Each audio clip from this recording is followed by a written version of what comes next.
Fox News contributor Geraldo Rivera took to Twitter yesterday to call out Republican Senators Rand Paul and Roger Marshall over their treatment of Dr. Anthony Fauci.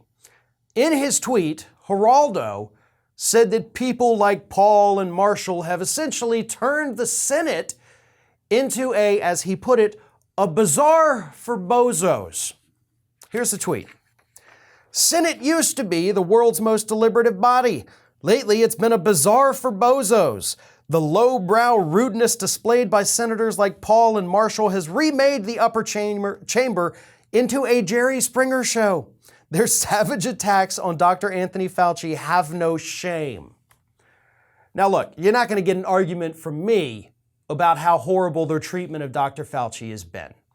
As I've said, Fauci is not the villain, Fauci is not the hero, Fauci is just the guy trying to do his job with the best information that continues to change. So yes, he's not getting it right 100% of the time because nobody's getting it right 100% of the time. However, I'm going to have to disagree with Geraldo about the Senate once being considered this great bastion where only the most mature and respectable Americans got to serve. The caning of Charles Sumner, does that ring a bell for anybody?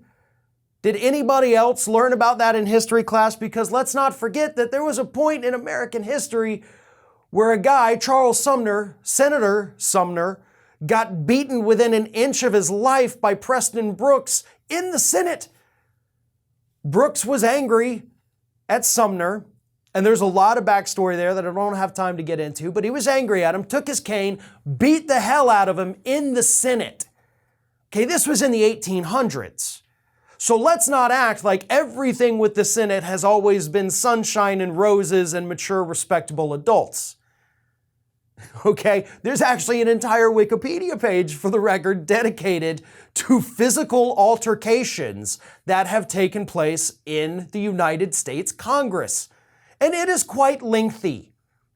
I mean, to be honest, what's happening today in the Senate, as horrible as it is, that's pretty much on par with what has always happened in American politics. Sometimes it's more visible than others, though.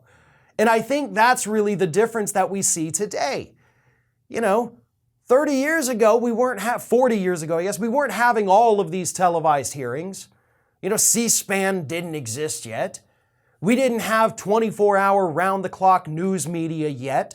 We certainly didn't have social media or even the internet. But because of those things, it does amplify the anger and the hatred that happens in the Senate. I mean, look, had C-SPAN or MSNBC or Fox News existed in the 1800s, they'd been covering the Senator Sumner beatdown for weeks and weeks and weeks. But because they don't, it was in papers, then it was gone. We only know about it through history books. So Geraldo's right. These individuals and their attacks on Fauci are absolutely uncalled for.